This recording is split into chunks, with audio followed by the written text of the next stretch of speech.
ಋಷಿ ಭೃಂಗಿ ಪತಿ ಪತ್ನಿಯ ಅಂತರಂಗದ ಮರ್ಯಾದೆಗೆ ಅವಮಾನ ಮಾಡಿದ್ದಾರೆ. ಅವರನ್ನ ಕ್ಷಮಿಸಬೇಕಾ?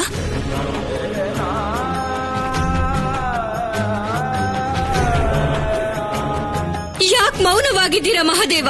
ಉತ್ತರ ಕೊಡಿ. ನಿಮ್ಮ ಪಾರ್ವತಿಗೆ ನಿಮ್ಮ ಉತ್ತರದ ನಿರೀಕ್ಷೆ ಇದೆ ಮಹಾದೇವ. ನಿಮ್ಮ ಪತ್ನಿಗೆ ಅವಳ ಪತಿಯಿಂದ ಉತ್ತರ ಬೇಕು. ಇಷ್ಟು ದೊಡ್ಡ ಅಪರಾಧ ಮಾಡದ ಮೇಲೂ ಕೂಡ ನಾನು ಋಷಿ ಭೃಂಗಿನ ಯಾಕೆ ಕ್ಷಮಿಸಬೇಕು?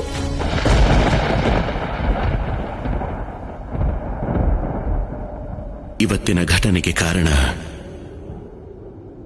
ಭೃಂಗಿಯಲ್ಲ ಪಾರ್ವತಿ.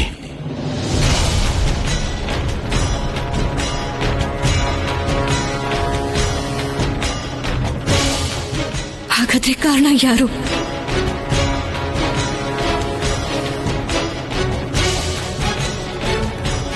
ಬಹುಶಃ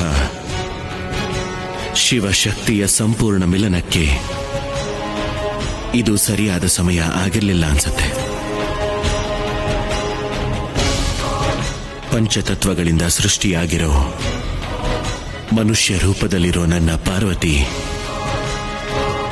ಬಹುಶಃ ಇದಕ್ಕೆ ಸಿದ್ಧಳಾಗಿರಲಿಲ್ಲ ಅನ್ಸುತ್ತೆ.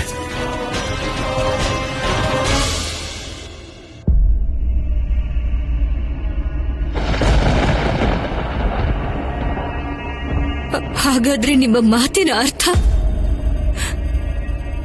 ಏನೋ ಒಂದು ಕೊರತೆ ನನ್ನಲ್ಲಿದೆ ಅಂತನಾ?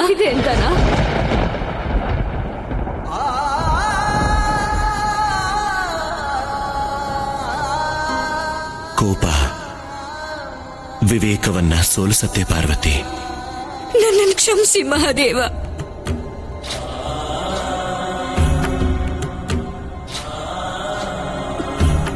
ನಾನು ಮರ್ತಿದ್ದೆ. ಯಾವ ಪತ್ನಿಯಲ್ಲಿ ಕೊರತೆ ಇರುತ್ತೋ ಅವಳಿಗೆ ಸಿಟ್ಟು ಮಾಡ್ಕೊಳ್ಳೋ ಅಧಿಕಾರ ಇರೋದಿಲ್ಲ.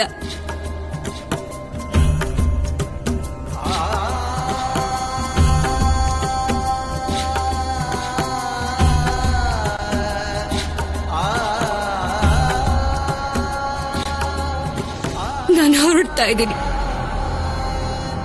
ಕೈಲಾಸಕ್ಕೆ. ಮತ್ತೆ ನಿಮಗೆ ನನ್ನ ಯಾವ ಅವಶ್ಯಕತೆನೂ ಇಲ್ಲ.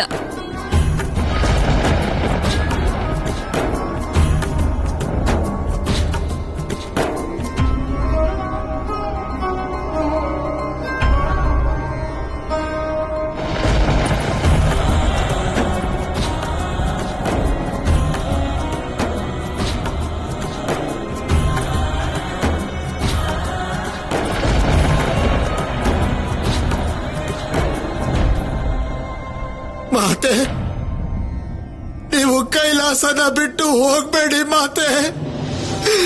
ದಯವಿಟ್ಟು ಹೋಗ್ಬೇಡಿ ಮಾತೆ.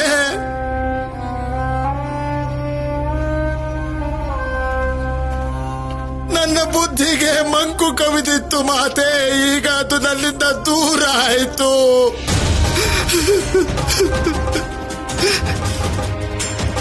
ನನಗೆ ಎಲ್ಲ ಅರ್ಥ ಆಯ್ತು.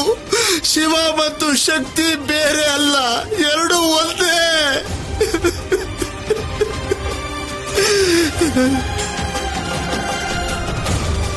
ಮಾತೆ, ನೀವಿಲ್ಲದೆ ಕೈಲಾಸ ಅನಾಥ ಆಗ್ಬಿಡುತ್ತೆ. ಅನ್ನಪೂರ್ಣ ಇಲ್ಲದೆ ಕೈಲಾಸಕ್ಕೆ ಅರ್ಥನೇ ಇರಲ್ಲ. ಇದೆಲ್ಲ ಆಗಿದ್ದು ನನ್ನ ಹಠ ಮತ್ತೆ ಅಜ್ಞಾನದ ಪರಿಣಾಮದಿಂದ. ನೀವು ನಿಮ್ಮ ಶಾಪದಿಂದ ನನ್ನನ್ನ ಭಸ್ಮ ಮಾಡಿ, ಆದ್ರೆ ಕೈಲಾಸ ಮಾತ್ರ ಬಿಟ್ಟು ಹೋಗಬೇಡಿ ಮಾತೆ, ಹೋಗಬೇಡಿ.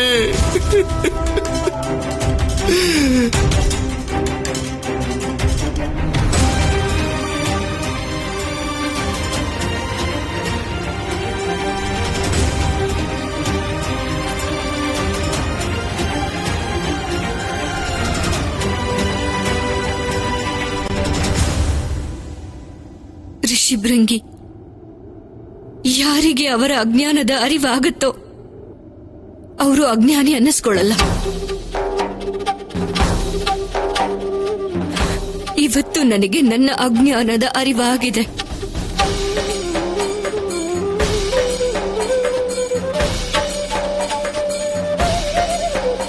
ನಾನು ನನ್ನ ತಪಸ್ಸಿನ ಶಕ್ತಿಯಿಂದ ಮತ್ತೆ ನಿಮ್ಮ ದೇಹದ ಶಕ್ತಿ ತತ್ವಗಳನ್ನ ಪುನರ್ ನಿರ್ಮಾಣ ಮಾಡ್ತೀನಿ.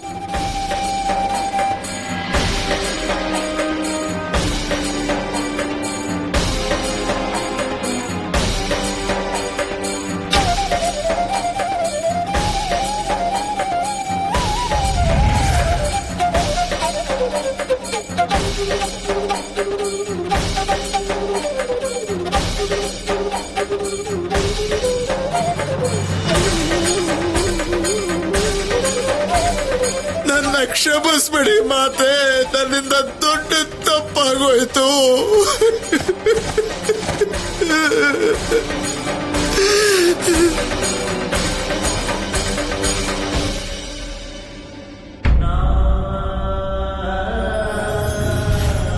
ನನ್ನ ಆಸೆಗಳು ಮತ್ತೆ ಕನಸು ಎಲ್ಲ ಒಬ್ಬ ಸಾಮಾನ್ಯ ಪತ್ನಿಯ ಆಸೆಗಳಾಗಿತ್ತು.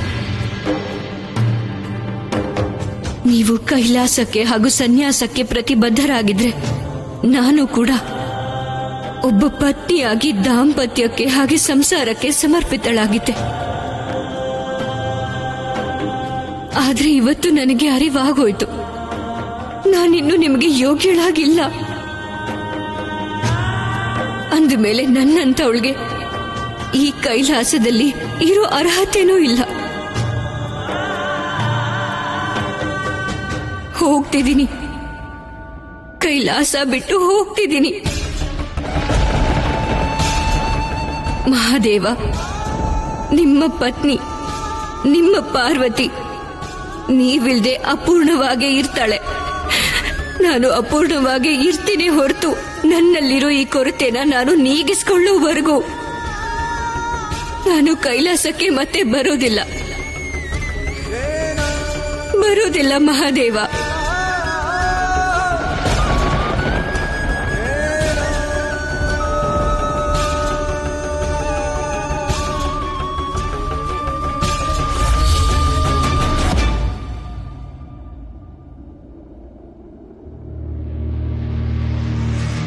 ನನ್ನ ಕ್ಷಮಿಸ್ಬಿಡಿ ಮಾತೆ, ನನ್ನ ಕ್ಷಮಿಸಿ.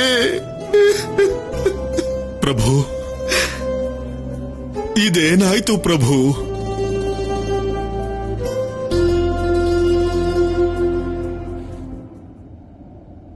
ಗೃಹಸ್ಥಾಶ್ರಮ ಕೊನೆಗೂ ಸೋತೋಯ್ತು.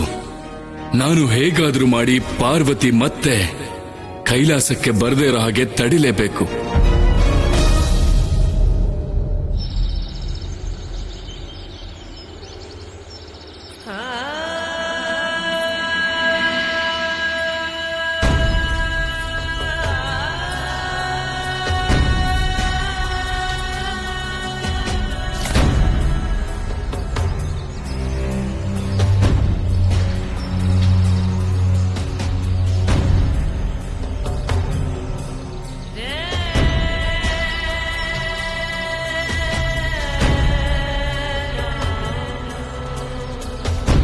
ಶಿವಶಕ್ತಿಯ ಸಂಪೂರ್ಣ ಮಿಲನಕ್ಕೆ ಇದು ಸರಿಯಾದ ಸಮಯ ಆಗಿರಲಿಲ್ಲ ಅನ್ಸತ್ತೆ.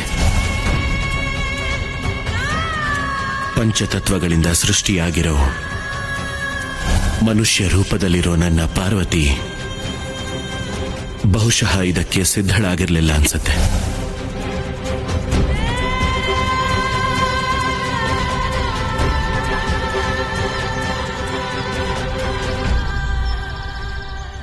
ಕೈಲಾಸದಲ್ಲಿ ಸಮಸ್ಯೆ, ದೊಡ್ಡ ಸಮಸ್ಯೆ. ದೇವಿ ಪಾರ್ವತಿ ಮಹಾದೇವನಿಂದ ದೂರ ಆಗಿ ವಿಂಧ್ಯಾಚಲ ಕಾಡಲ್ಲಿ ಒಬ್ಳೇ ಇದ್ದಾಳೆ. ಇಂಥ ಸಮಯದಲ್ಲಿ ದೇವಿ ಪಾರ್ವತಿಗೆ ಬಂದಿರೋ ಸಮಸ್ಯೆನ ಯಾರು ದೂರ ಮಾಡ್ತಾರೆ ಬ್ರಹ್ಮದೇವ? ಸಂಕಟ ಪತಿ ಪತ್ನಿದೇ ಆಗಿದ್ರೆ ಅದನ್ನ ಅವರವರೇ ಸರಿ ಮಾಡ್ಕೋಬೇಕಾಗತ್ತೆ. ಮಹಾದೇವ ಸ್ವಯಂಭೂ, ಅವರ ಜೀವನದ ಎಲ್ಲಾ ಘಟನಾಕ್ರಮಗಳಲ್ಲೂ ಏನಾದ್ರೂ ಒಂದು ಮಹಾಲೀಲೆ ಇದ್ದೇ ಇರುತ್ತೆ.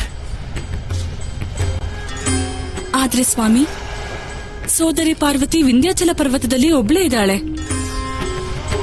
ಅವಳಿಗೆ ಸಮಾಧಾನ ಮಾಡೋರು ಯಾರೂ ಇಲ್ಲ. ನಾನು ಪಾರ್ವತಿ ಹತ್ರ ಹೋಗಿ ಅವಳನ್ನ ಸಮಾಧಾನ ಮಾಡಿ ಬರ್ತೀನಿ. ಅವಶ್ಯವಾಗಿ ದೇವಿ.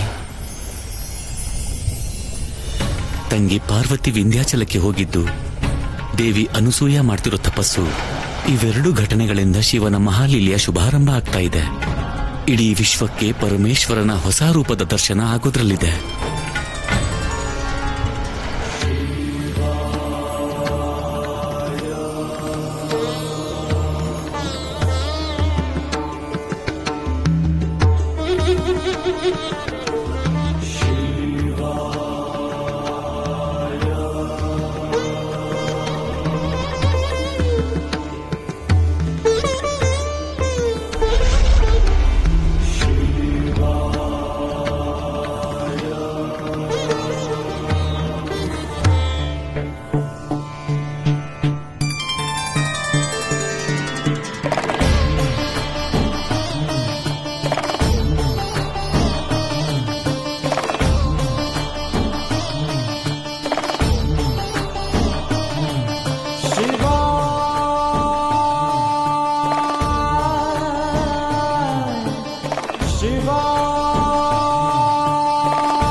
ಸಮಾಧಾನ ಮಾಡ್ಕೋ ದೇವಿ ಪಾರ್ವತಿ.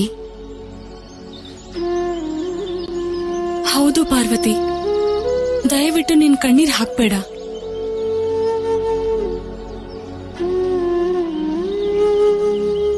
ಓಂ ನಮಃ ಶಿವಾಯ.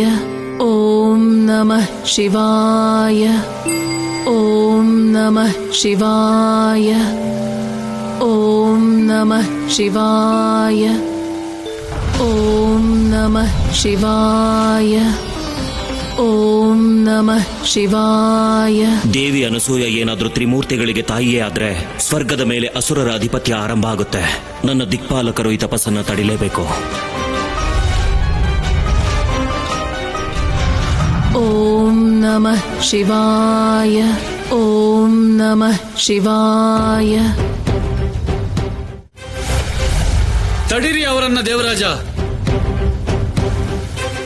ಸಿಂಹಾಸನದ ಮೇಲೆ ಅಷ್ಟೊಂದು ಆಸೆನ?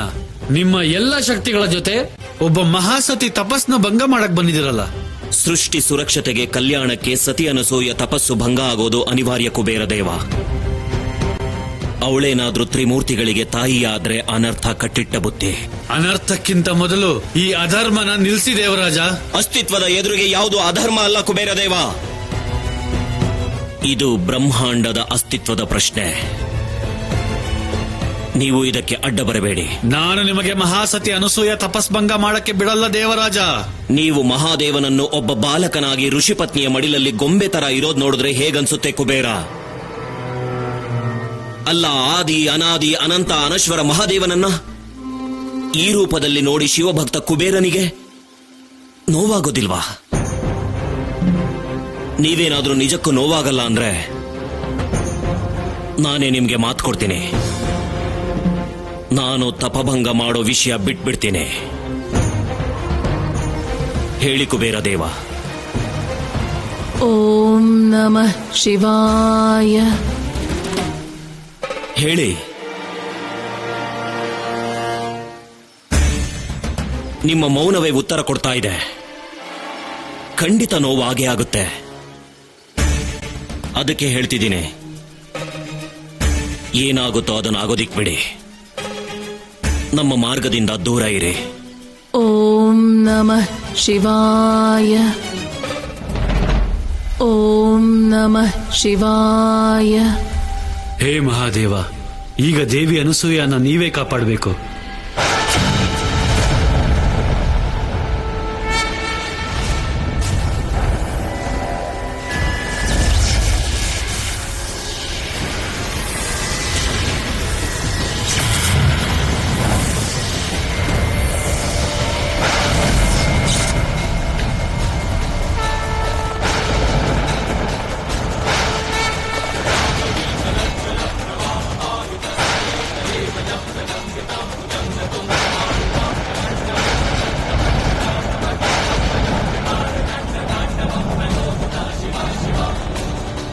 ಇಲ್ಲ, ನನ್ನ ಶಕ್ತಿ ವಿಫಲ ಆಗೋದಕ್ಕೆ ಹೇಗ್ ಸಾಧ್ಯ?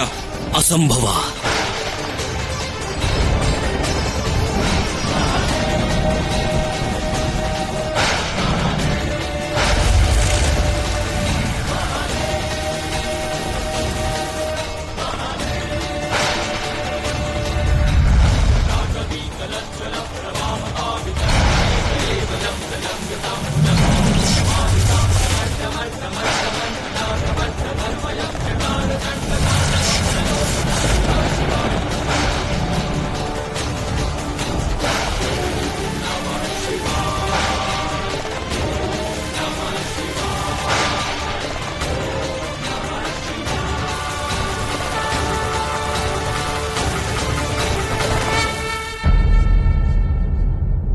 ಇವತ್ತಾಗಿರೋ ಈ ಅನಾಹುತಕ್ಕೆ ನನ್ನ ಹುಚ್ಚುತನನೇ ಕಾರಣ. ನನ್ನಿಂದಾಗಿನ ಇವತ್ತು ಮಾತೆಗೆ ಅವಮಾನ ಆಗಿತ್ತು. ಅವರಿಗೆ ಅವಮಾನ ಆಗಿದ್ದಕ್ಕೂ ಮತ್ತೆ ಅವರು ಕೈಲಾಸ ಬಿಟ್ಟು ಹೋಗಿದ್ದಕ್ಕೂ ಅಪರಾಧಿ ನೀವಲ್ಲ ಋಷಿಭೃಂಗಿ. ಈ ತಪ್ಪು ನಿಮ್ಮಿಂದಾಗಿದ್ದಲ್ಲ. ನಾವೆಲ್ಲ ಕೇಳಿದೀವಿ ಮಹಾದೇವನ ಮಾತನ್ನ. ಅವರು ಸ್ಪಷ್ಟವಾಗಿ ಹೇಳಿದ್ದಾರೆ, ಈ ಎಲ್ಲ ಘಟನೆಗೆ ಕಾರಣ ಮಾತೆ ಪಾರ್ವತಿಯ ಅಪೂರ್ಣತೆ. ದೇವಋಷಿ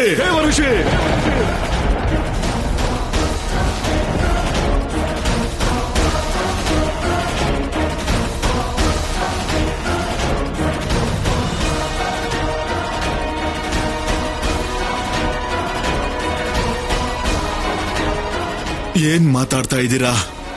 ಯಾರ ಯೋಗ್ಯತೆ ಬಗ್ಗೆ ನೀವಿಲ್ಲಿ ಮಾತಾಡ್ತಾ ಇದ್ದೀರಾ? ನಾನು ಬರೀ ಸತ್ಯನ ಹೇಳೋ ಪ್ರಯತ್ನ ಮಾಡ್ತಿದ್ದೆ ಅಷ್ಟೇನೆ ನಂದಿ. ನನ್ನ ಕ್ಷಮಿಸ್ಬಿಡು.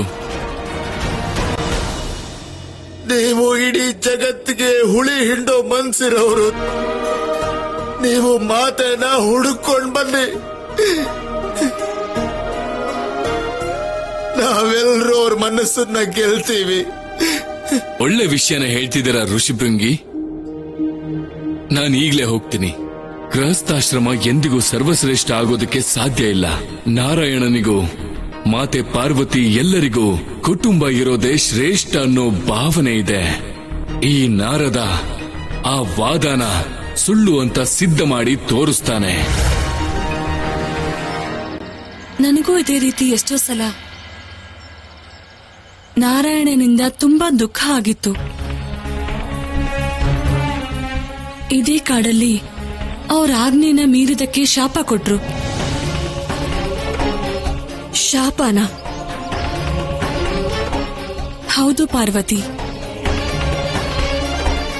ನಾನು ಅವ್ರ ಮಾತನ್ನ ಕೇಳ್ದೇ ಇರೋದಕ್ಕೆ ತುಂಬಾ ಕಠಿಣ ಶಿಕ್ಷೆ ಅನುಭವಿಸ್ಬೇಕಾಯ್ತು. ಆಹಾ, ಮಾತೆ ಲಕ್ಷ್ಮಿ ಕೂಡ ಮಾತೆ ಪಾರ್ವತಿಗೆ ನಾರಾಯಣನ ಅಪರಾಧಗಳ ಪಟ್ಟಿ ಕೊಡ್ತಾ ಇದ್ದಾರೆ. ಇದೇ ಒಳ್ಳೆ ಸಮಯ. ಇದರ ಲಾಭನ ಪಡ್ಕೊಳ್ಳೇಬೇಕು. ನಾನು ಹೆಚ್ಚು ಪರಿಶ್ರಮ ಪಡೋದ್ರಿಂದ ಮಾತೆ ಲಕ್ಷ್ಮಿನೇ ಕಾಪಾಡ್ಬಿಟ್ರು. ನಾರದ, ಸಾಕು, ನೀನು ಇನ್ನು ಹೆಚ್ಚು ತಡ ಮಾಡಬೇಡ. ನಾರಾಯಣನಿಗೂ ಗೊತ್ತಾಗ್ಲಿ ಒಬ್ಬ ಸನ್ಯಾಸಿ ಏನ್ ಬೇಕಿದ್ರೂ ಮಾಡ್ತಾನೆ ಅಂತ.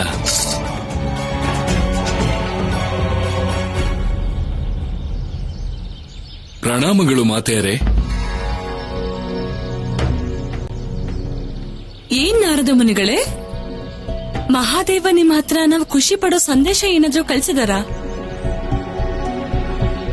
ಇಲ್ಲ ಮಾತೆ, ಅವರೇನು ಸಂದೇಶ ಕಳಿಸಿಲ್ವಲ್ಲ.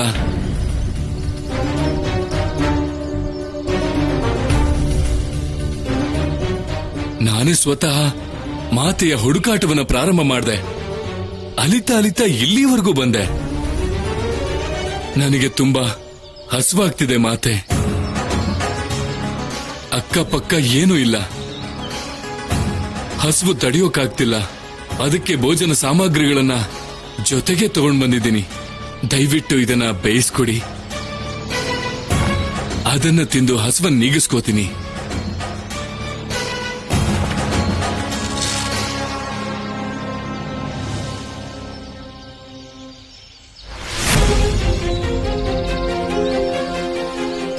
ಕಬ್ಬಿಣದ ಕಡಲೆ?